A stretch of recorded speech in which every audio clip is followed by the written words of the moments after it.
Welcome back to another Energy Minute. This is Cameron Momire from Soul Sourced Energy Healing. How are you doing?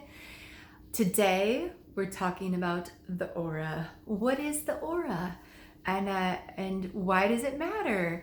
So the aura, most of us believe that it's just kind of this orb of energy that emanates off of your physical body, right? Isn't that how you think of it?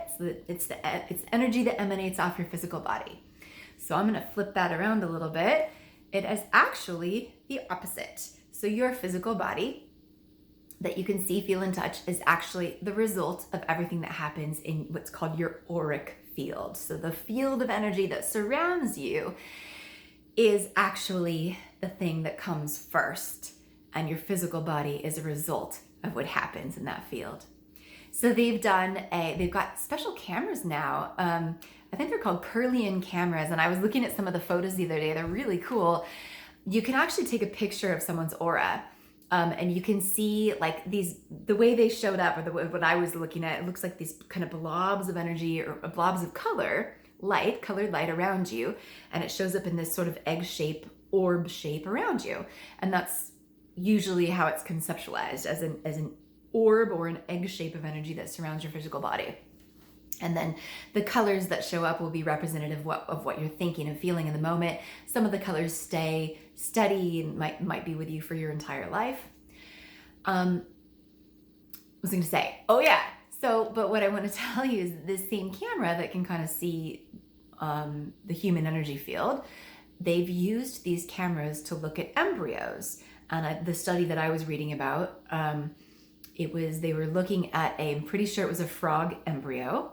And when they took a picture of it with this Kirlian camera, they saw that the light that surrounded the frog embryo was in the shape of a tadpole. So the light came before the physical body of the tadpole. There was the light scaffolding was there before the physical cells actually filled in. Isn't that cool?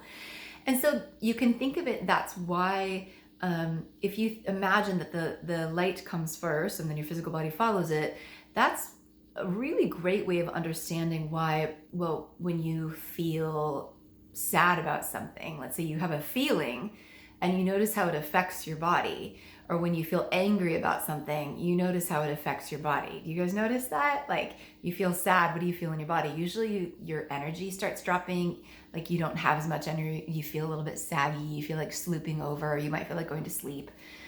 If you feel angry about something, what do you notice? You might notice tightness in your chest, you're angry and you're like a grr kind of feeling in your stomach. But there's a physical effect from what it is that you think and what you feel.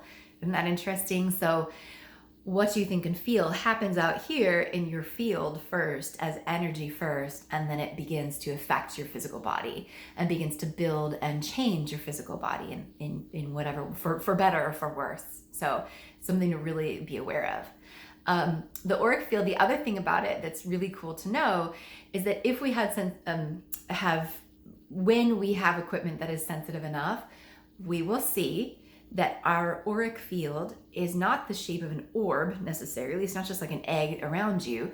It's actually what's called a tube torus, or a toroidal field. If you look up the electromagnetic field of the earth, let's say look for an image of the field of the earth, what you're going to find is sort of a donut shape around the earth and energy coming out the poles, the top and the bottom. Human beings are the same. You also have an energetic north and south pole. I'll show you a picture. This is my really good art. You're going to love this. So you can see the person in the middle, and then there's sort of a donut shape of energy swirling around, and there's energy that comes out the North Pole and the South Pole. And so that's the same shape that you'll find definitely around planet Earth. I'm pretty sure all planets are electromagnetic in that same way. But basically you are an electromagnetic phenomenon, which is so cool. And your aura, what we take pictures of with those fancy cameras, is just one level of this toroidal field that you're looking at. And it's more like a simplified version of something that's much bigger and more complicated. Let's talk about the layers. So the aura has been documented, the auric field has been documented for thousands of years, again, similar to the chakras, within the yogic traditions and within some of those really ancient texts from the yogic traditions.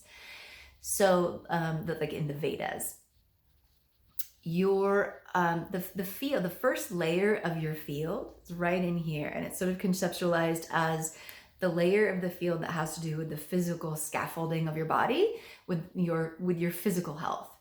The second layer of your field, maybe about here, all around you, has more to do with your emotional health, and it's usually seen as being more fluid. Or if I'm looking at the layers, I want to see that second layer is fluid, that's moving, because that's how you want your emotions to be. You want your emotions to be fluid. You want them to be moving. The first layer and the third layer, so the odd layers tend to be more structured. So you want structure on the first layer. The third layer has to do with your mental health, your thoughts. And then on from there, as you get further out, it gets more and more subtle. It gets into your karmic resonance. It gets into your life purpose. It's cool. It gets cooler and cooler. Anyway, so that's a little primer on your aura.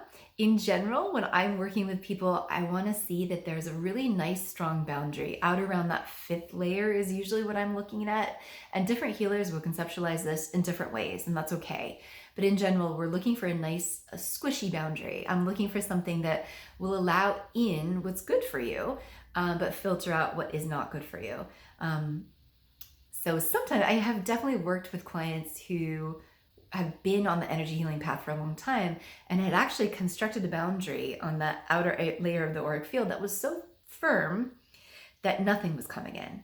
And so what you want is just a nice, you want it to be like Gore-Tex. You want it to be able to breathe, but keep the water out. So if you are working with your aura, you can try that, and remembering that energy moves according to your intention and your thought, your imagination. Ask for help from your guides, and you can begin to work with your own energy field. It's super fun. It's very interesting, and I encourage you to try it. All right, guys, I think that was all I wanted to talk about with the aura. Go ahead and write me questions if you have any questions, or if I've forgotten something. If you want to go deeper with this, you can go to soulsourcedenergy.com. And you can also, there's a lot, I love writing. I also have it's not a newsletter, it's just email communications. I'll write about things several times a year and send them out. And if I'm preparing for a class, you might get a few more communications, but I really try not to spam people unless it's really worth it. So you can go to soulsourcedenergy.com and you can sign up for my newsletter. So join me that way. There's things that you won't get, the things that you'll get there that you won't get in this format. All right. Thank you so much. Have a gorgeous day, and I'll talk to you soon.